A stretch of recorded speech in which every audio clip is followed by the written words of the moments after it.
Friends, तो कैसे हैं आप सब। सीए फाउंडेशन अकाउंटिंग के अंदर चैप्टर 8 हमारा चल रहा है। पिछली जो हमारी वीडियो थी उसके अंदर हमने कवर किया था इनकम एंड एक्सपेंडिचर अकाउंट क्या होता है, किस तरीके से उसको प्रिपेयर किया जाता है एक नॉन प्रॉफिट ऑर्गेनाइजेशन के अंदर, और क्या क्या फीचर्स होती हैं। तो अगर आपने वो वीडियो नहीं देखी है तो उसका जो लिंक है वो डिस्क्रिप्शन में है, आप लोग जाके देख सकते हैं।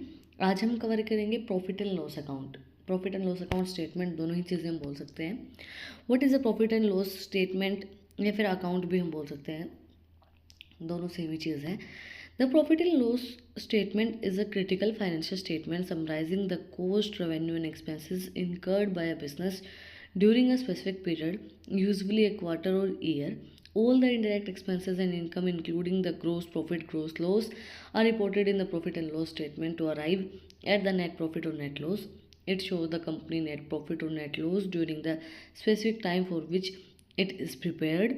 This statement helps companies make informed decision about their operations and trace their financial performance. Profit and loss.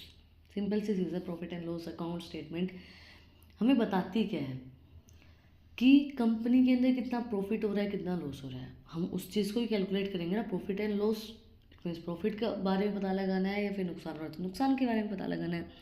तो प्रॉफिट एंड लॉस हमें फाइनेंशियल स्टेटमेंट बताती है कि आपकी फाइनेंशियल कंडीशन क्या है, आपका बिजनेस कितना प्रॉफिट कमा रहा है या कितना लॉस ले रहा है, उस चीज़ को दिखाना प्रॉफिट एंड लॉस अकाउंट के अंदर होता है। ये या तो एक साल का पूरा प्रिपेयर किया जाता है या फिर क्वार्टरली होता है। हर 4 महीने में आप प्रॉफिट एंड लॉस अकाउंट को प्रिपेयर कर सकते हो ताकि आपको पता चले कि आपकी कंपनी की फाइनेंशियल पोजीशन क्या है। फाइनेंशियल पोजीशन जब आपको पता चलती है कि भाई आप नुकसान में, फ़ायदे में, तभी तो आप एक सही डिसीजन ले पाते हो कि भाई आपको बिज़नेस आगे कंटिन्यू करना है, नहीं करना है, या क्या नई चीज़ करनी है, क्या करना है, क्या नहीं करना है। वो डिसीजन लेने के लिए प्रॉफिट एंड लॉस अकाउंट आपकी हेल्प करता है कि आपकी फाइनेंशियल पोजीशन क्या है, उसके अकॉर्डिंगली आप अपने बिजनेस के लिए डिसीजन ले सकते हो। Let us discuss how to prepare a profit and loss statement. Below the process to prepare the profit and loss statement. First was prepare ledger account. सबसे पहले हम लेजर अकाउंट को प्रिपेयर करेंगे। An account statement must be prepared for each ledger from the journal book to determine the closing balance.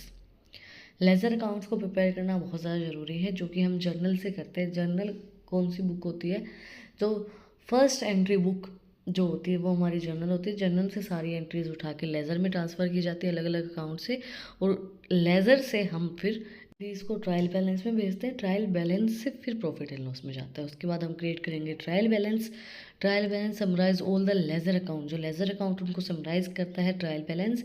It list every ledger account with the closing balance posted from the individual ledger account statement. ये हर एक चीज़ को list करता है। जो भी laser account के अंदर क्लोजिंग बैलेंस था वो सारी पोस्ट करता है हमारे ट्रायल बैलेंस के अंदर।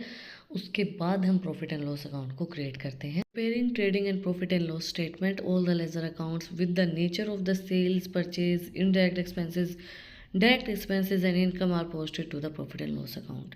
जो भी लेज़र अकाउंट से हमने उठाया जिनका नेचर सेल का है, परचेज का है, कोई डायरेक्ट एक्सपेंसेस है, कोई इनडायरेक्ट एक्सपेंसेस हैं, कोई एक्सपेंसेस है, इनकम है, वो सब हम प्रॉफिट एंड लॉस स्टेटमेंट के अंदर पोस्ट कर देंगे। Components of profit and loss statement. The profit and loss account consists of many components that record the expenses and income of the business under various category which are listed below. Profit and loss बहुत से component को contain करता है जिसके अंदर income and expenses आते हैं हमारे। तो कुछ कैटेगरीज हमें दी गई है। फर्स्ट है हमारी revenue and income. The business's income is classified into two main categories. The revenue from the primary business operations is recorded first, which include the revenue generated in the normal course of business. The next category refers to the other income or the miscellaneous income of the business, which include the income generated from the company various investments such as interest or dividend income. देखो, दो तरीके की income होती है एक business के अंदर। दो कैटेगरी बनाई गई है, रेवेन्यू और इनकम। रेवेन्यू वो होता है जो हमारे बिजनेस के ऑपरेशन से आता है, जो हमारे डे टू डे ऑपरेशंस होते हैं, जो डे टू डे हमारी सेल्स होती हैं, उनसे जो जनरेट होता है वो हमारा रेवेन्यू होता है। इनकम हमारी कौन सी होती है? जो मिसलेनियस इनकम होती है। मिसलेनियस इनकम का मतलब भाई डिविडेंड आपको मिल गया, इंटरेस्ट मिल गया किसी चीज़ के ऊपर, या आपने कोई ऐसा सेल कर दी वहाँ से आपको इनकम हो गई, तो वो मिसलेनियस इनकम होती है। वो इनकम के अंदर आते हैं। रेवेन्यू जो होता है वो हमारे डे टू डे ऑपरेशन से, जो हमें day to day operation sales जो हमारी होती है उनसे जो हमें मिलता है वो हमारा रेवेन्यू के अंदर आता है। Cost of goods sold. The cost of goods sold recorded in the profit statement include the direct cost of preparing, like the labor cost, raw material cost, or direct overheads of the business related to purchasing or manufacturing the goods. These expenses are deducted from the revenue to generate the business gross margin. Cost of goods sold जो कि record की जाती है profit and loss statement के अंदर, जिसके अंदर आते हैं डायरेक्ट कॉस्ट जो भी ऑपरेटिंग से आती है हमारी, जैसे लेबर की कॉस्ट हो गई, रॉ मटेरियल की हो गई, डायरेक्ट ओवरहेड हो गई, वो सब चीज़ें जो परचेज करने में, मैन्युफैक्चर करने में गुड्स को लगता है, वो सब चीज़ें कॉस्ट ऑफ गुड्स सोल्ड के अंदर आती है। ये जो एक्सपेंसेस होते हैं किए जाते हैं, हटाए जाते हैं जो रेवेन्यू हमारा जनरेट किया गया है, ताकि हम ग्रोस मार्जिन को कैलकुलेट कर पाएँ। ये खर्चे हमारे हटाए जाते हैं ग्रोस मार्जिन को कैलकुलेट करने के लिए। Operating cost expenses. Operating expenses are the indirect expenses cost include in the production or manufacturing process of running a business. These expenses including administrative expenses like depreciation cost, employees cost, marketing and distribution cost, selling cost, research and development cost, etc. Operating expenses वो expenses होते हैं जो indirect cost लगती है किसी भी business को चलाने के लिए, प्रोडक्शन को रन करने के लिए, चीज़ों को मैन्युफैक्चर करने के लिए, जो इनडायरेक्टली लगती है। इनडायरेक्टली मतलब डेप्रिसिएशन कॉस्ट हो गई, एम्प्लॉयज़ को कॉस्ट, एम्प्लॉय की कॉस्ट जो होती है वो प्रोडक्शन में थोड़ी लग रही है, रॉ मटेरियल खरीदने में तो वो अलग नहीं लग नहीं रही। जो प्रोडक्शन से अलावा जो हमारे इनडायरेक्ट एक्सपेंसेस होते हैं वो हमारे ऑपरेटिंग कॉस्ट के अंदर आते हैं, जो कि डायरेक्टली हमारी प्रोडक्शन में कोई हेल्प नहीं करते हैं, इनडायरेक्टली करते हैं। वो सब हमारे एक्सपेंसेस के अंदर आते हैं, जो भी खर्चे होते हैं। Next, operating profit. The operating profit is the positive balance from the gross margin after deducting the operating expenses. Operating profit एक पॉजिटिव बैलेंस होता है जब हम डिडक्ट कर लेते हैं हमारे ऑपरेटिंग एक्सपेंसेस को, तो अगर कोई पॉजिटिव बैलेंस हमें मिलता है तो वो ऑपरेटिंग प्रॉफिट होता है। It is also called EBIT. EBIT मतलब earning before interest and tax, जो हमारी अर्निंग होती है इंटरेस्ट और टैक्स देने से पहले की, उसको बोलते हैं ग्रोस मार्जिन। ये क्या होता है, जब हमारा पॉजिटिव बैलेंस हमें मिलता है, हमारे खर्चों को हटाने के बाद भी हमारे पास कुछ पैसा बच जाता है, तो वो हमारा ग्रोस मार्जिन होता है, या फिर प्रॉफिट लगा लो, वो हमारा प्रॉफिट होता है।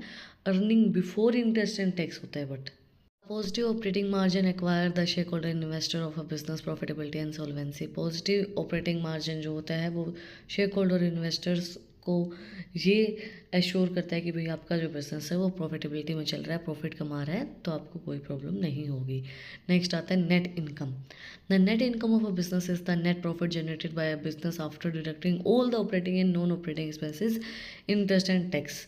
नेट इनकम हमें वो बताती है, देखो नेट प्रॉफिट हमें ऑपरेटिंग प्रॉफिट हमें क्या बताता है कि भाई जो हमारे एक्सपेंसेस को हमने घटा दिया इनकम के अंदर से, तो हमारा प्रॉफिट बच गया, बट इंटरेस्ट और टैक्स के साथ बचा है वो, अभी वो इंटरेस्ट एंड टैक्स उसके अंदर से डिडक्ट नहीं की गई है।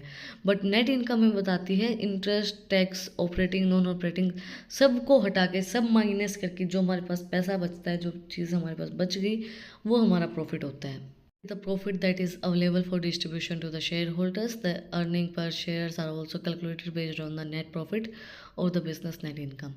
उसके बाद जो प्रॉफिट है हमारा वो जो प्रॉफिट हमारा बच गया है वो डिस्ट्रीब्यूट किया जाता है शेयर होल्डर के पास, और उसके बाद अर्निंग पर शेयर कैलकुलेट किया जाता है कि भाई कितना नेट प्रॉफिट हमारा बिजनेस का है, नेट इनकम हमारी कितनी है, उसके अकॉर्डिंगली अर्निंग पर शेयर हम देखते हैं कि भाई पर शेयर पे हमें कितनी अर्निंग हुई है, वो भी कैलकुलेट की जाती है।